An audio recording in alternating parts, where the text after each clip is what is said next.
In this land, 5,000 feet above the sea, I could feel the romance, poetry, and stark reality which I knew as a very young man. There was a vastness here, more air, more sun, more space.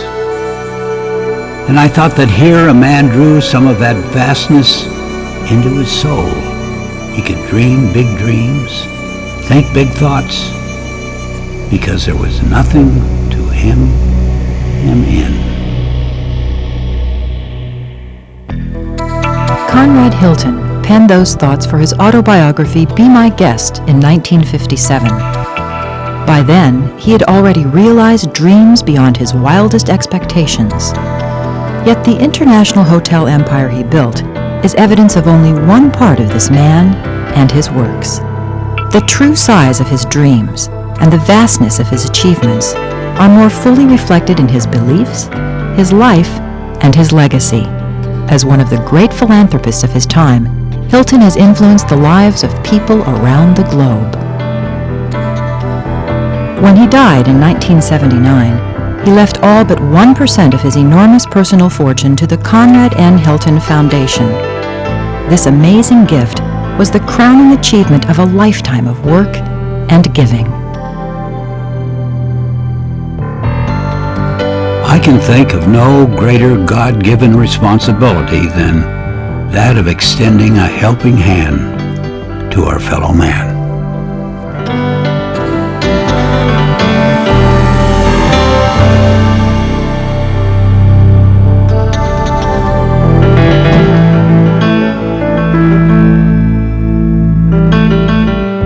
Conrad Nicholson Hilton was born on Christmas Day, 1887, in San Antonio, Socorro County, Territory of New Mexico. One of 8 children, he was called Connie from the start, as he said, except when somebody was angry. His father, Gus, owned a general merchandise store. He was what was affectionately termed a trafficker and trader, one of the courageous men who forged the backbone of America's frontier. Conrad's mother, Mary, moved away from her family's comfortable city life in Iowa to marry Gus and become a pioneer too. A deeply religious woman, she raised her son to trust in God and live his life with prayer. From the vast open spaces of New Mexico to the crowded metropolitan cities of his largest hotels, Conrad Hilton never forgot the lessons or dreams of his youth. His father's work ethic, energy, and generosity, and his mother's deep faith shaped Hilton's character, guided him throughout his life, and fostered his sense of charity.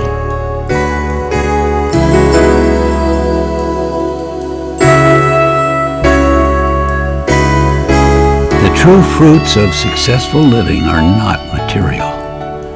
They are contentment, the joy of usefulness, growth through the fulfillment of our particular talent. But finding his own particular talent was something of a challenge for Conrad Hilton. Before I was 18, I had been a clerk, a roving trader, and had my first experience in the hotel business at the bellboy level, and had a quite disastrous adventure into managing my sister's musical trio. Hilton had a natural gift for mathematics and was fluent in Spanish. But as he described it, his formal education was pretty informal, beginning at the age of 8 in a one-room Adobe grammar school.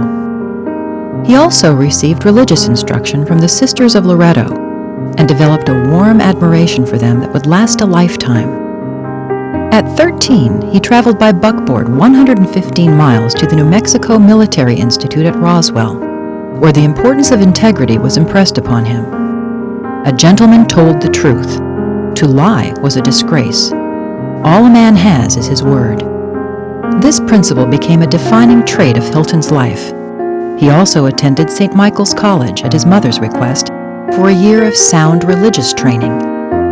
He had hoped to enter Dartmouth, but his father's flourishing business was severely affected by the financial panic of 1907, so he completed his formal education at the New Mexico School of Mines in Socorro, where he learned something that he said served him his entire career: how to see a problem for what it is and come up with an answer quickly.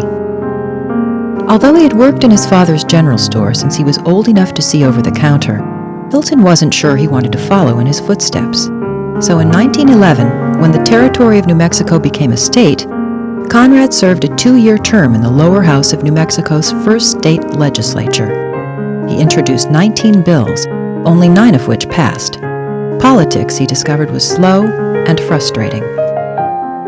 Hilton was very interested in banking, so in 1913 he solicited enough investments from San Antonio area ranchers, farmers, and workers to open the small town's first bank. He sold it during World War I, when he enlisted in the United States Army. He was commissioned a second lieutenant and sent to France in 1918. The experience changed his life. When a man has been to war, whatever happens, it changes him. He can never quite be the same man he would have been. I know I wasn't. I had gained a vision of a wide, wide world beyond my native river, my native state. While he was still in France, a few days after armistice, in January 1919, he received a telegram. Father killed. Auto accident. Come. Mother. In February, he was discharged from the army and returned home. But Mary knew he would not be content to stay in Socorro. Conrad recalls the day she gave him a very special gift. I just can't seem to get started, I told Mother. Once again, my mother's faith was like a rock. She said, "You'll have to find your own frontier, Connie." At the time, an old family friend was dying and asked to see him. "Go to Texas, Connie," he said urgently, "and you'll make your fortune." Instantly, Hilton knew that was right. In 1919, even a small Texas oil town was booming with opportunities. With his life savings of $5,000 pinned inside his coat, Hilton took a train to Cisco, intending to buy a bank. But the owner raised the price. Discouraged, he walked across the street to the Mobley Hotel, where he found that rooms were in such high demand, they were being rented in 8-hour shifts. He bought the Mobley instead. I hadn't been in the hotel business 5 minutes before I knew this was it.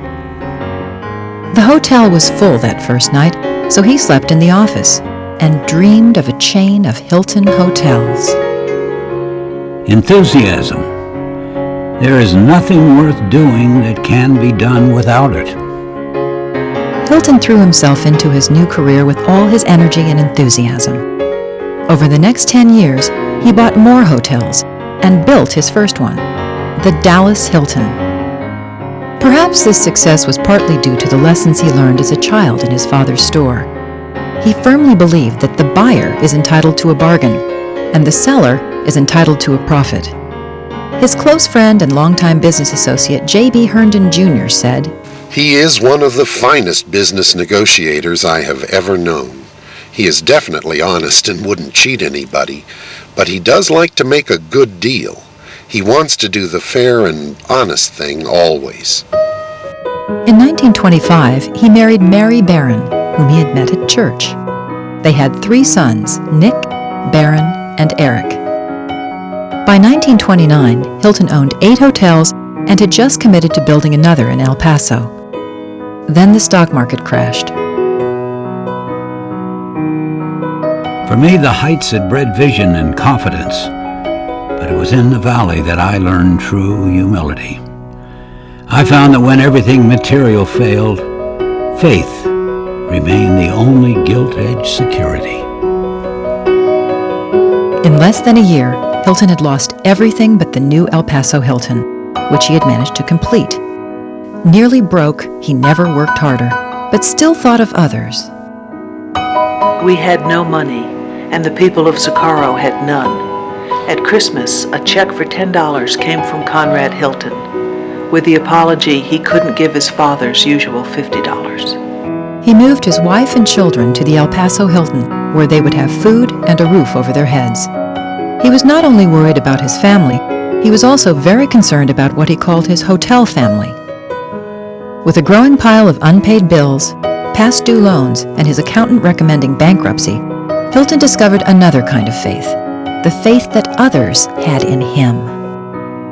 A young bellboy gave him his life savings, $300 for eating money, he said. A gas station attendant paid for tanks of gas after Hilton's credit ran out. "I know you're good for it," he said. "I ain't worried." But Hilton was. My mother had one answer, one cure for everything. Prayer. Some men jump out of windows, she said. Some go to church. Pray, Connie. It's the best investment you'll ever make. At one point, Hilton was $500,000 in debt, but he refused to go bankrupt. He prayed and continued to dream. He found a photo of the Waldorf Astoria Hotel in New York City and wrote on it, "The greatest of them all," and tucked it under the glass on his desk. He might be broke now, but one day he would own the Waldorf. To accomplish big things, I'm convinced you must first dream big dreams. True, it must be in line with progress, human and divine, or you're wasting your prayer. It has to be backed by work and faith, or it has not hands or feet. With his faith, relentless perseverance, and negotiating genius, Hilton survived the Great Depression without going bankrupt and went on to expand his hotel empire. Eventually, he realized another dream. He bought the Waldorf. There is a natural law, a divine law that obliges you and me to relieve the suffering, the distressed, and the destitute. If Connie has a philosophy in life, it is to do as much good as he can with the money he has made. He was a very hearty man in every dimension of that, in every nuance of that word. When I heard him talk about giving, it was always to things that touched his spirit. It was part of the joy of who he was. In 1944, with his business becoming increasingly successful, Hilton dedicated all his personal profits from the sale of the Dayton Biltmore Hotel to establish the Conrad N. Hilton Foundation as the official vehicle for philanthropic activities. He let others run it, with the board of directors making all the decisions on grants, and he was very proud of its work. In 1956, he made these observations in a letter to a close friend. We have accomplished a lot of good. We have a school building in Socorro with 300 kids going to school, besides assisting other numerous schools and hospitals throughout the world.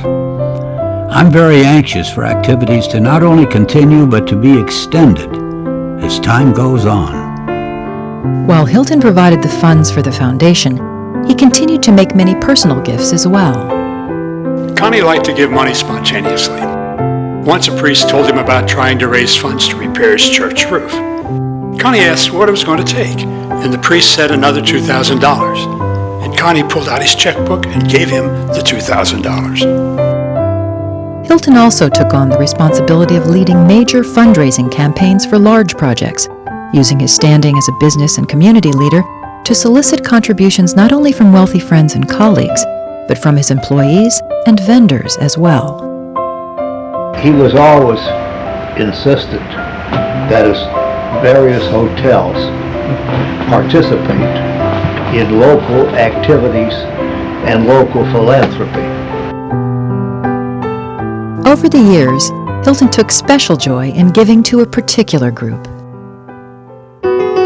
Give aid to the sisters who devote their love and life's work for the good of mankind.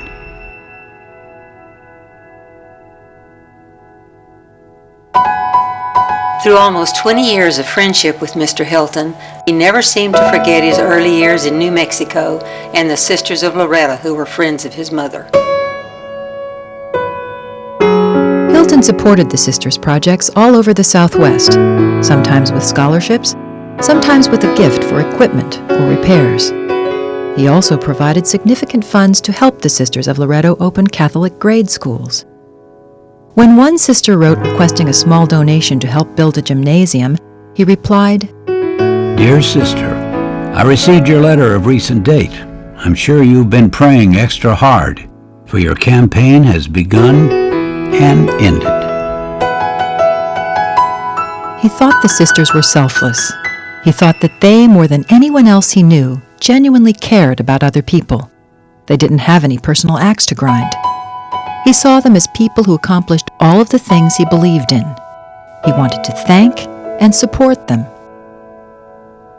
When the Sisters of Loretto at Taos were confronted with a significant financial crisis, Hilton solicited contributions for them. In one letter, he wrote, You know by now that until this campaign is over, every letter that I write you must contain a check. So when you see the name Hilton on the envelope, you can open it with courage. Hilton generously contributed his time, resources, and money, not only to the Sisters of Loretto, but also to the Sisters of Notre Dame, the Sisters of the Sacred Heart in Chicago, and other orders all over the world. And he maintained a warm relationship with many sisters throughout his life, taking the time to respond personally to their letters, often filled with friendly bantering. Whether he sent the money they needed or helped them raise the funds, he never turned them down.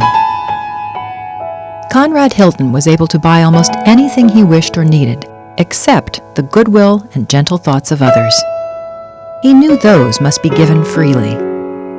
His relationship with the sisters was important to him because he received something very precious in return. In a letter to Sister Rose Anthony, he wrote, Your prayers are something I need. I also have something you need. And so we share. Be ever watchful for the opportunity to shelter little children with the umbrella of your charity. Be generous to their schools, their hospitals, and their places of worship. For as they must bear the burdens of our mistakes, so are they in their innocence, the repositories of our hopes for the upward progress of humanity. Hilton once said, "The quickest way for a nation to commit suicide is to neglect its youth." Children, education, those are the ones that I remember when he talked about important things and good relations among people. Mr. Hilton always invested in people. That's all he ever talked about. I think he gave more to educational than anything else. He was very impressed with the value of college educations. Our internationality, the fact that we had all these programs for the disadvantaged, that our students were going out, and helping in causes. That interested him very much. But what do we know of a successful man? The size of his bank account? Never. In my own county of Socorro, they finally adjudged me a success not because I bought the Waldorf, but because I was able to give as a memorial to Gus and Mary Hilton a new school and convent to the Sisters of Loretto, the Hilton Mount Carmel School and Convent.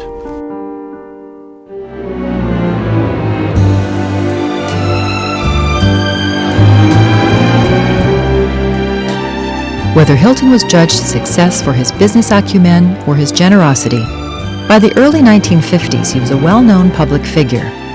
People wanted to know more about the man behind the enormously successful and ever-growing chain of hotels.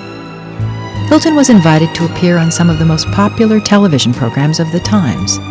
He was always a gracious and good-natured guest, whether he was asked to dance the Varsoviana, a tradition at the opening of every new Hilton hotel, or allowed cameras into his home and played the piano with his grandchildren.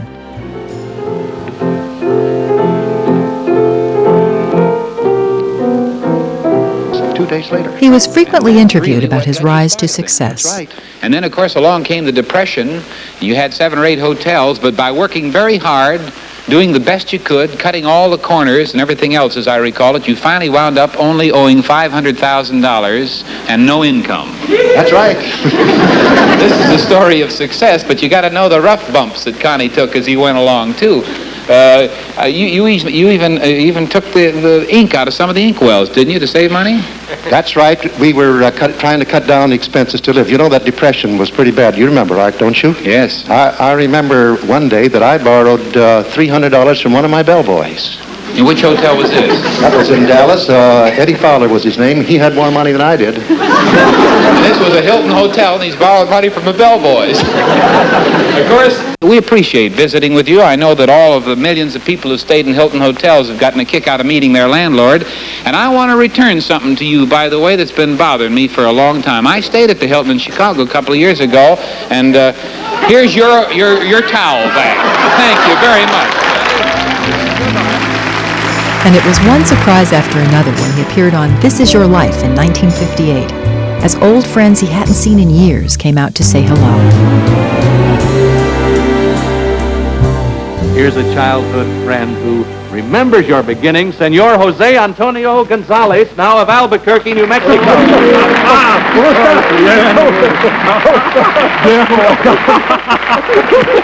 can talk to him. I can't. You understand Spanish. Yes. Well, we were both born in the same little town in San Antonio. Yeah. ¿Te acuerdas de tu yegua chiquita? Sí.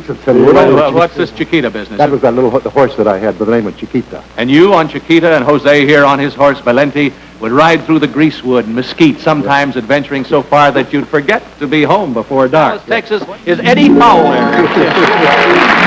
Hello, Eddie. How are you? Now, Eddie, you were working at the Dallas Hilton as bell captain when the crash came, weren't you? I remember so well. The roof started caving in. Mr. Hilton was over $1.5 million in debt. Sheriff was going to close his hotels. However, he never lost faith. He went to church every morning, prayed. We all prayed with him. Yes, sir. When things looked darkest, it was Eddie Fowler here who helped give you confidence to continue. Now, how was that, Mr. Hilton? Well, Eddie came to me one day, as I mentioned, he was the bellboy in the hotel, and he said, Mr. Hilton, he said, I know what you're going through. Here's $300. He said, this is eating money for you. Take it. And I know someday you're going to pay it back. And with this money, you're able to go to Galveston, where you merge the Hilton hotels with another chain, thus saving your sinking ship. About 2 weeks, Mr. Hilton come back to Dallas. He gave me back my $300 plus $50. And he says, Eddie, I believe we got it made. Yeah. And Hilton did have it made. But no amount of popularity or publicity could distract him from his work or his philanthropy.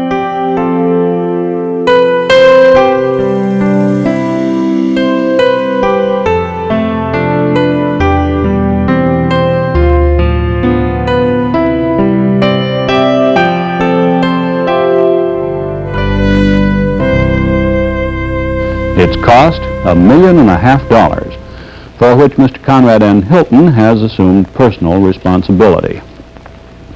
In his telegram announcing the gift to Webster College on May 16th, Mr. Hilton wrote, "Your prayers have been answered.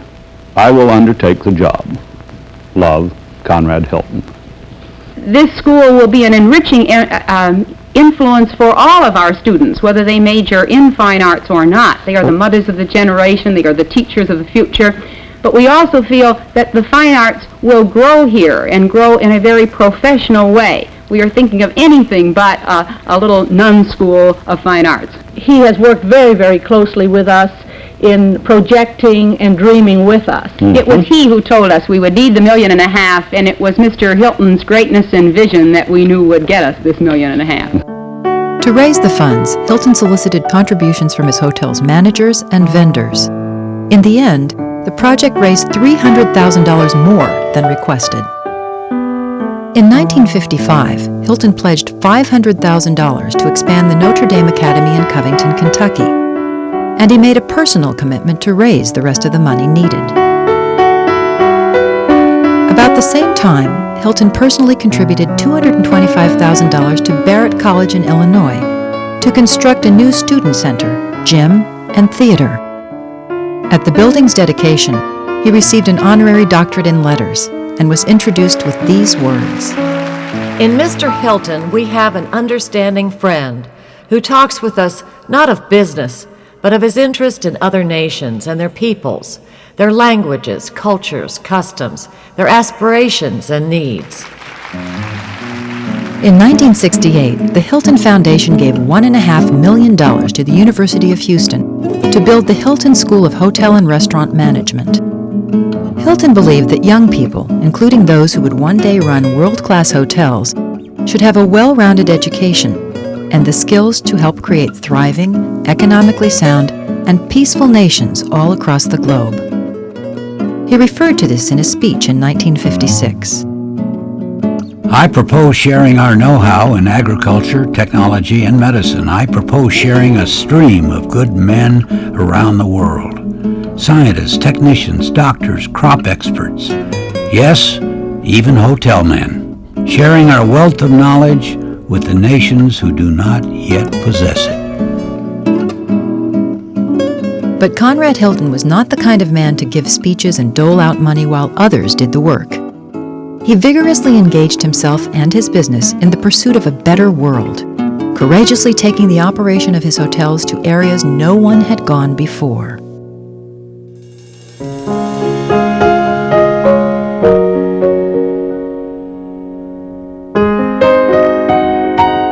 Any man of any faith who tries to do his daily business in God's name, in God's way, is, to my mind, a pioneer of peace. That makes it a very personal thing. It means we can each have a hand in building peace on earth. I think very highly of Conrad Hilton. Our friendship goes back to his El Paso years when he stood up for our efforts for intergroup brotherhood in the National Conference of Christians and Jews when the Ku Klux Klan made such ideals very unpopular. It was 1929 and 1930. In the 1950s, long before the Civil Rights Act, when Hilton learned that one of his hotels had refused to register a black person, he issued a directive to ensure that would never happen again. A very progressive move, but one that came naturally to a man who believed in the equality of all people. In a 1953 speech, he said, "The Hilton Hotels Corporation and I personally have been hiring the handicapped for almost 10 years now, and it works. I consider these men and women equally loyal and equally competent in their field. I will not tolerate their being treated as different. They belong to our Hilton Corporation. They are getting their job done, and we are happy to have them with us." Hilton was always watching for an opportunity to provide assistance, sometimes in unusual ways. In response to Vice President Richard M. Nixon's televised speech on Hungarian relief in January 1957, Hilton personally wrote to Nixon, offering the foundation's assistance in sponsoring a family to come to the United States. And in the early 1970s, Hilton offered the hospitality of his hotels in Washington, D.C. to house and comfort returning Vietnam prisoners of war and their families.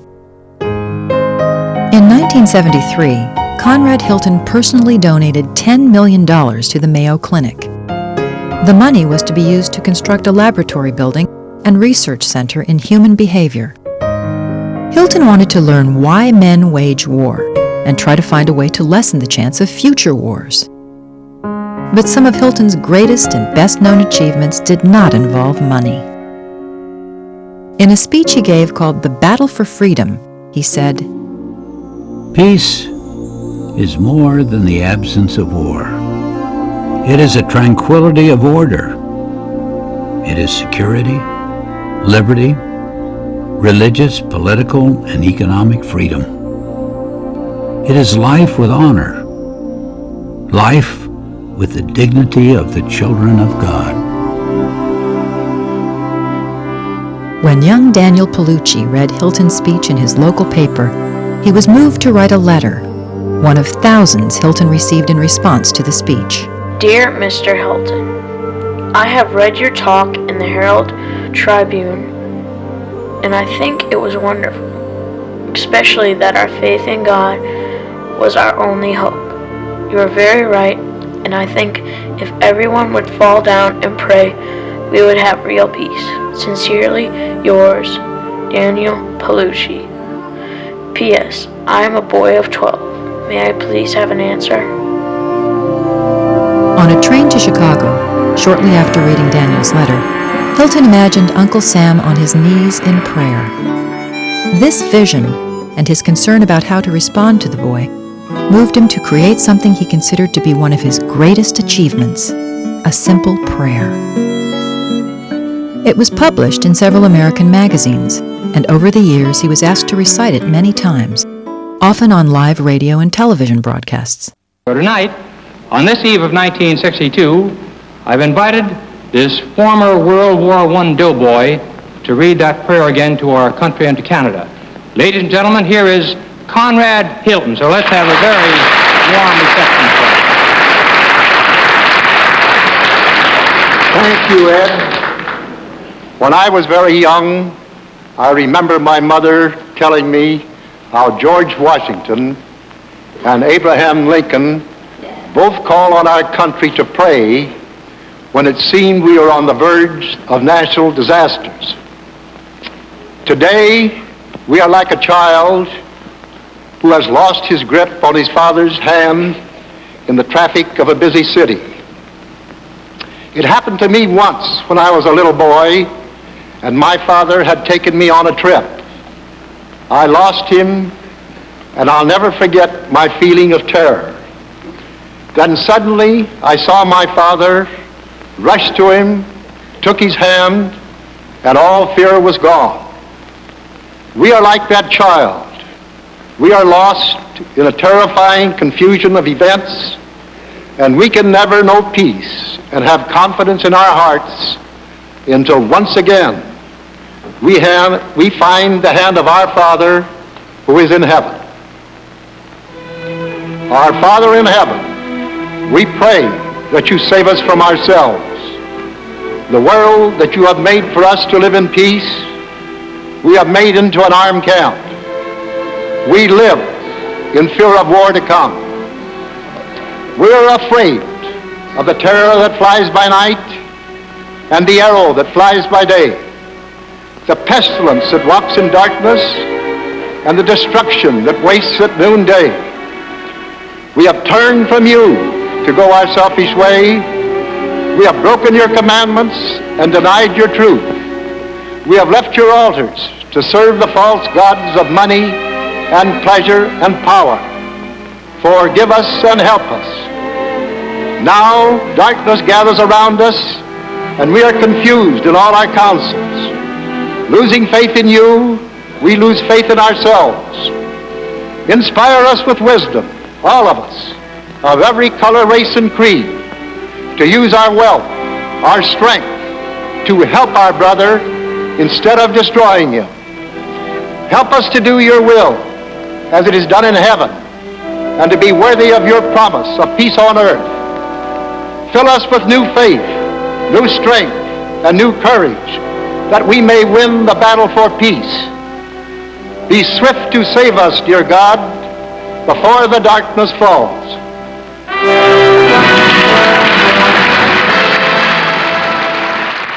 The prayer had an international effect by depicting a human Uncle Sam, one who is humble, kind, and gracious, not a military figure or a rich figure, but a common man. Hilton's prayer was credited with creating more goodwill, more free enterprise, and a greater desire for democracy than the billions spent by government. The hands in the picture are Hilton's hands. Each time the prayer was published or broadcast, the response was overwhelming. Tens of thousands of people wrote to him. I would like very much to have a copy of the prayer you read. It is a wonderful prayer and seems to express the longing in the hearts of so much of the world today. Thank you. Yours truly, Mrs. Margaret S. Olmsted. I will never forget the sincerity in your voice and face as you spoke those lines. I know from this day on I shall be carrying in my heart hope for this world which I had lost, and I shall have faith knowing that another has such faith and has made me regain mine. Because of your words, I know I will be a stronger person. Hilton responded to each letter he received.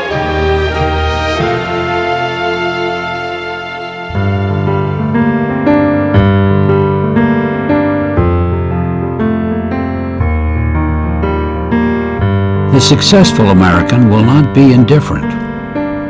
He will let his enthusiasm sweep into his patriotism and be an individual cog in the wheels that lead to a better world.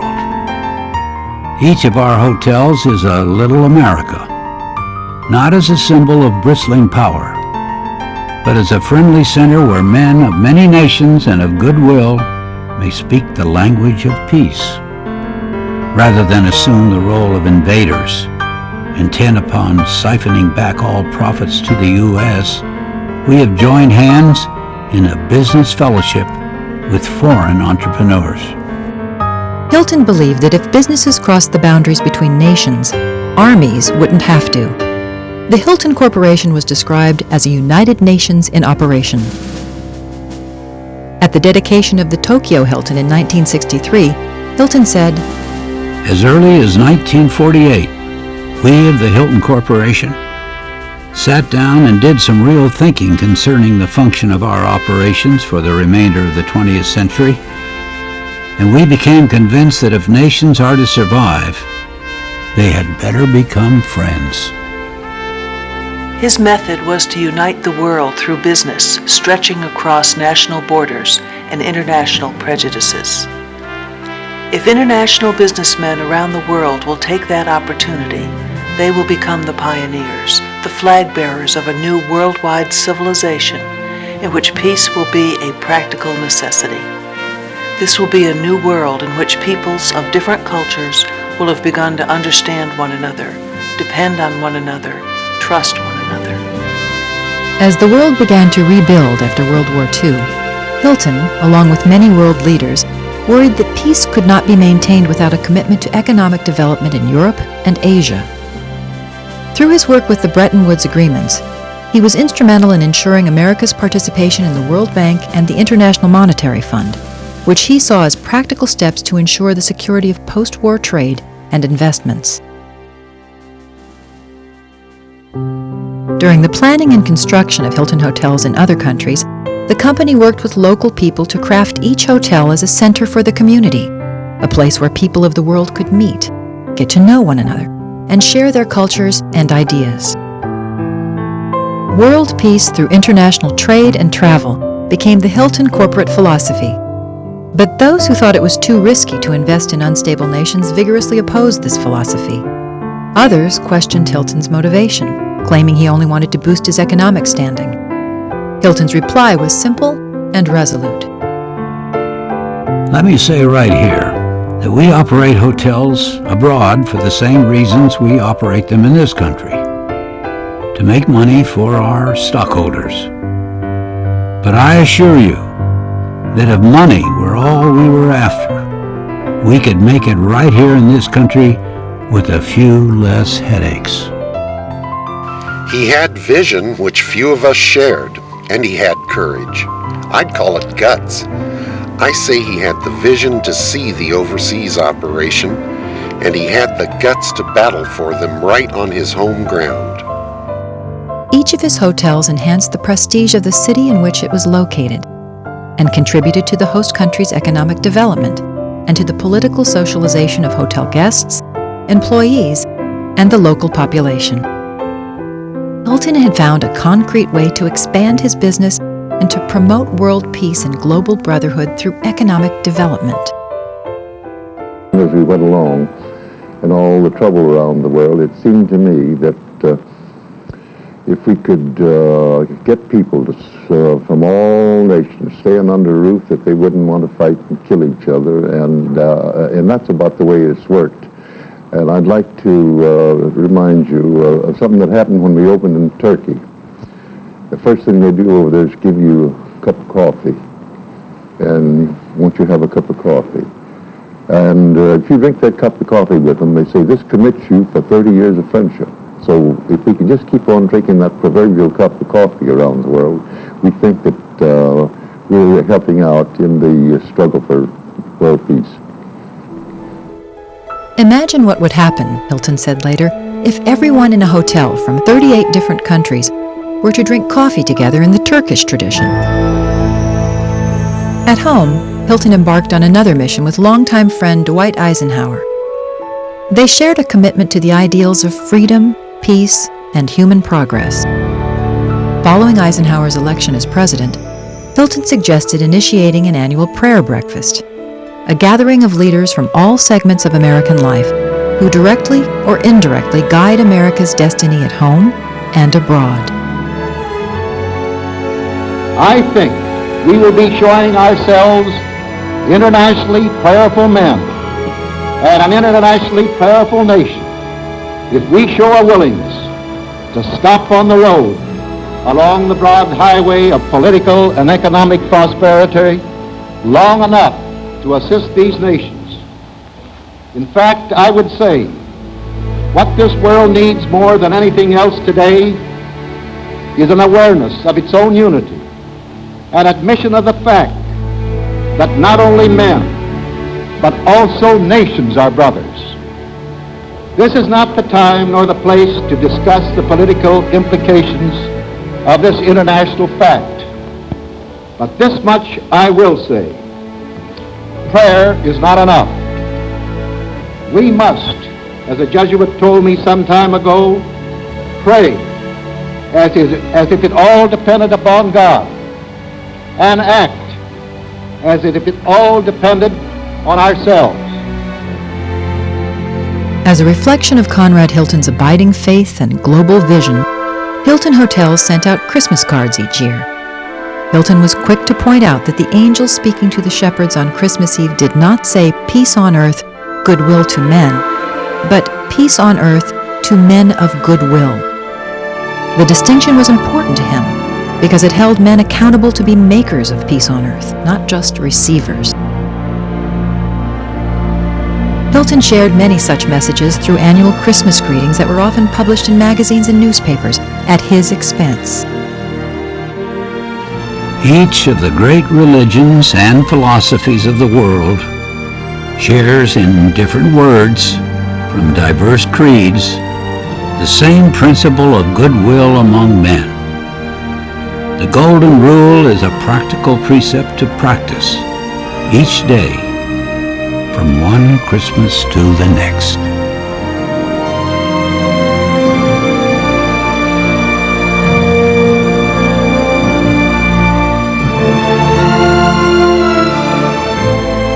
Charity is a supreme virtue and the great channel through which the mercy of God is passed on to mankind. Conrad Hilton's last will and testament is a well-thought-out and beautifully written document that shares the wisdom earned over the lifetime of a brilliant businessman and thoughtful, generous benefactor. He left 99% of his personal fortune to the Conrad N. Hilton Foundation, along with his faith in those who would carry on the good works he intended it to foster. As the funds you will expend have come from many places in the world, so let there be no territorial, religious, or color restrictions on your benefactions. Today, the Foundation supports a wide variety of activities around the world, including water projects in Africa, international programs for the prevention of blindness, and support for children with disabilities. The Conrad N. Hilton Foundation has grown and expanded its reach, but has still maintained the core beliefs expressed in Conrad Hilton's last will and testament. I believe that the board of directors and the staff have a moral imperative and perhaps even a legal duty to follow Conrad Hilton's wishes as he outlined them in his last will and testament, along with our understanding of his own values and what he would have wanted the Hilton Foundation to do in providing support to those in need. In Conrad Hilton's autobiography, Be My Guest, he mentions about assuming responsibility for the world in which we live, and clearly he was a living example of that. He was very outspoken in terms of trying to make a bold statement as to what he thought people should do to help others in need. Everyone who was a president or a manager of a foundation should carry out the intent of the person who set up the foundation. I shouldn't try to substitute my judgment for his. He was a very brilliant man, a good businessman, and he gave thought as to how he wanted his money spent. Hilton experienced disappointments in giving just as he had at times in business, and he learned from them. He had intended that his $10 million grant to the Mayo Clinic be used to construct a building for research on why humans wage war. The building was completed and used for a great purpose, but not the research Hilton had in mind. You learn from that you have to be very detailed in your proposals as to what you want the people to do and expect that they do it.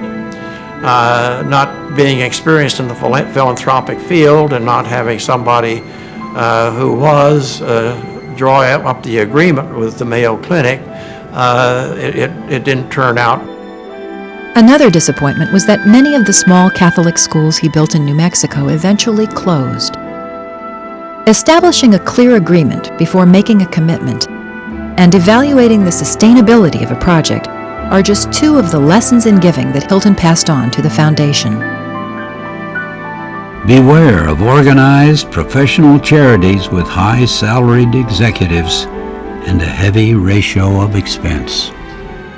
The biggest challenge you have is to spend the money as efficiently as you can and to accomplish as much as you can. And I think that's the biggest challenge you have. Unlike a business where you have a profit and loss statement, it's easy to measure what you're doing every year by whether you have red ink or black ink and how much black ink. In the foundation, you don't have any such measurements available. You can spend more money and maybe accomplish more. In other words, on a project, your administrative costs can be more or less, but it really doesn't always measure your efficiency. So trying to determine how efficient you are and to be as efficient you can, I think, is your biggest challenge. I believe we have a responsibility to keep our own costs as low as reasonable, with the same thought of ensuring that every dollar that is available to the foundation gets out and helps those who have the greatest need. If you're going to spend the money, get value received for it, as much value as you can. And his philosophy was think big, dream big, act big, and that's the way I felt we should make our grants. Not make a lot of small ones scattered all over the country that had to be looked after, but make the major grants over the long periods of time where we could really accomplish a purpose. When I look at Conrad Hilton's vision and leadership, one of the things that I hope that we as a foundation take out of that is think smart. So before that we act, we think smart. And one of the ways that we accomplish that at the foundation is before we initiate a major project, we pull together the best and the brightest minds that we can find in the country to look at an issue. For example, clean water. And then with the advantage of that collective wisdom, try to craft a design of a project that's going to have the greatest positive impact for the least dollars. Love one another, for that is the whole law. So our fellow men deserve to be loved and encouraged, never to be abandoned, to wander alone in poverty and darkness. This practice of charity will bind us, will bind all men in one great brotherhood. He had to be absolutely honest in everything that he did. He was a person who you could trust implicitly. He's a person who I would say always wore his heart on his sleeve. He was frank with people, and he inspired, he was a leader. And I had a great deal of respect for him, as I think did all of his employees. He was a very honorable person. He was a person that if you shook hands with him, it was a deal. He treated people with a lot of respect and courtesy, and was not the type that would easily get angry or offend others, again, because I think he was a very sensitive type of person. I hope that with the Hilton Foundation and the future board and directors that we also take that spirit and in dealing especially with our grantees, that we look upon them as equal partners, not that we as the foundation have the money and therefore have a more powerful position, and that somehow the people that come to us for money are below us, but instead that we look at ourselves as being on the same level, and that each has something to offer. We might have the financial resources, the nonprofits have the expertise and the technical skills to implement. Conrad Hilton was recognized internationally as one of the most successful American businessmen of his time. He was an incredible entrepreneur, a visionary, a builder of one of the largest hotel companies in the world. And I think that's a wonderful example for us that work day in and day out in the foundation which bears his name to take to heart. And by that I mean that we too should think more as an entrepreneur and be as creative as possible. Enthusiasm is an inexhaustible force. Use it, and you will find yourself moving forward to new forms of expression. Enthusiasm was part of Conrad Hilton's measure of living a successful life. And the foundation reflects this enthusiasm in those who are part of its past and those who are guiding it into the future. The mission of the foundation, I suppose you could say really the vision to alleviate human suffering, is a grand one, and it's one that you could say gets you up in the morning, something that I feel proud to work for. Conrad Hilton, I wish that I had a chance to have met him during his life, because everything you hear about him, all that you read, the stories that we hear from his family members, but also his former business colleagues, everyone has such high regard for him, and they explain that he was such a man of integrity and generosity, as well as being very savvy as a businessman and obviously very successful. And so I'm very proud to work for an organization that was ultimately founded by Conrad Hilton. And today I think that the foundation keeps his spirit alive by trying to keep his last will and testament really as a living document, you could say, one which we're continually referring back to. For example, when we take proposals to the board, we're often trying to tie in the request to how it directly relates to Conrad Hilton's last will and testament. Certainly with the Early Childhood Development Initiative, Conrad Hilton's interest in young children and supporting their schools, their hospitals, their places of worship, that comes from that. We at the Hilton Foundation should look for that same passion, that same enthusiasm in the organizations that we fund, because inevitably those are the people, and it's people that are going to make things happen, not a name on a building or an organization, but it's the people within that organization. So I think that's something that the future board members and staff should take to heart. In addition to the enthusiasm of the organizations we support, I think it's something that we should encourage and live within the foundation, because I think obviously if you're going to try to make a difference, you need to have that enthusiasm and that passion. Otherwise, you're just going through the motions. And as you get further removed from a founder, typically that's what often happens with companies, that they lose that fire, that spirit, and instead of leadership, you get management and a bureaucracy and people who just live by the rules and the policies.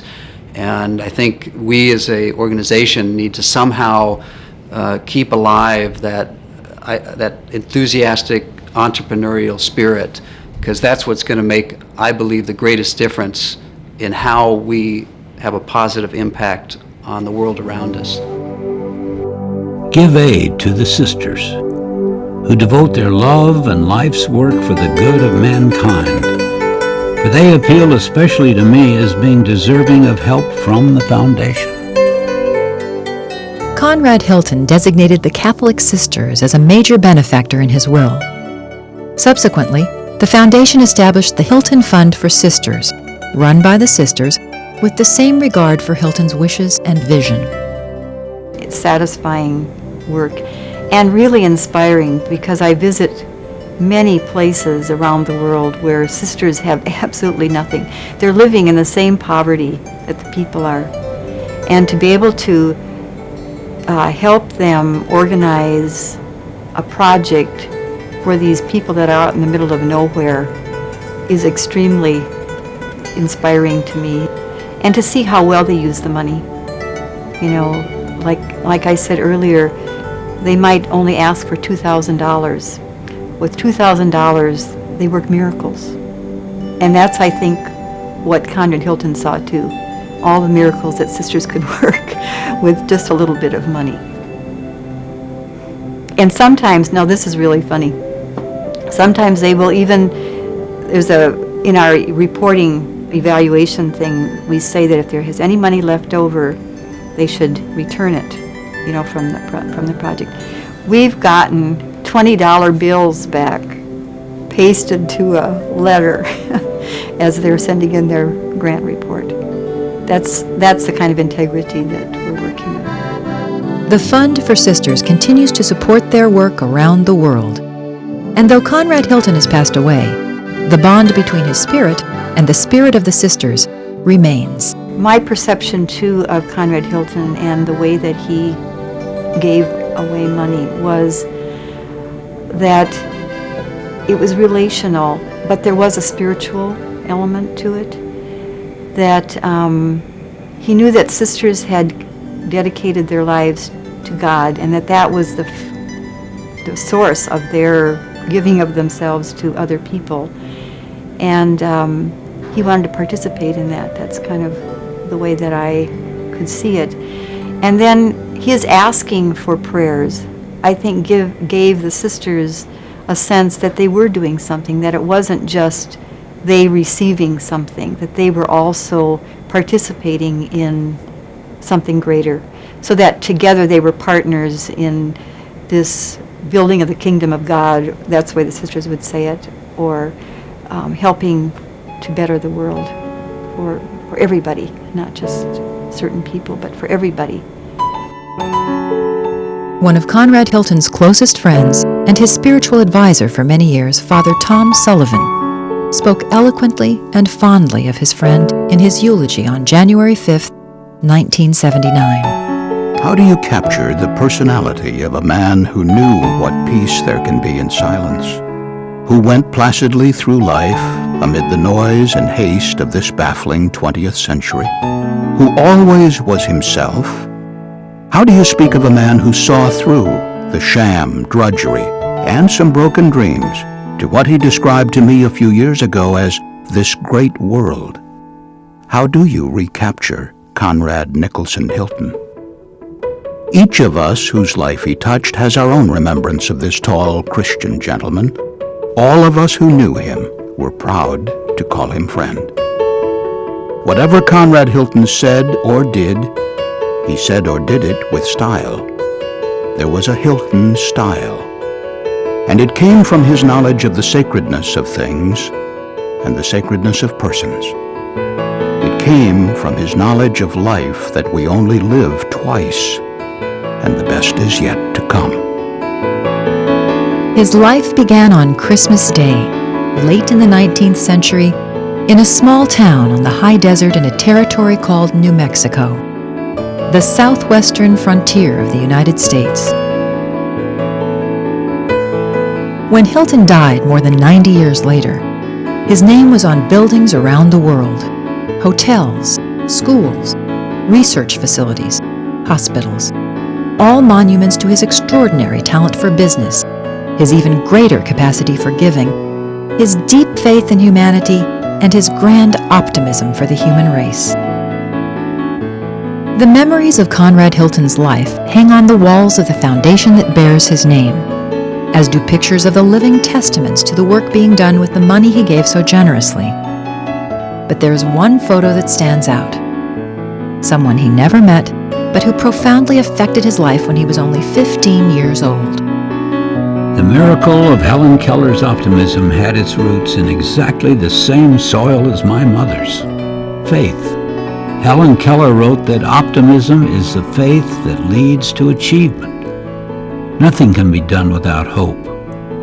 Optimism is the harmony between man's spirit and the Spirit of God pronouncing His works good. I hope I have been true to that particular lesson, for I knew she was right.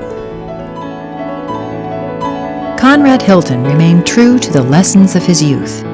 He never lost hope. He prayed for help and kept his faith. He never stopped trying to make the world a better place. And through the Conrad N. Hilton Foundation, his work lives on. May God bless you, Conrad.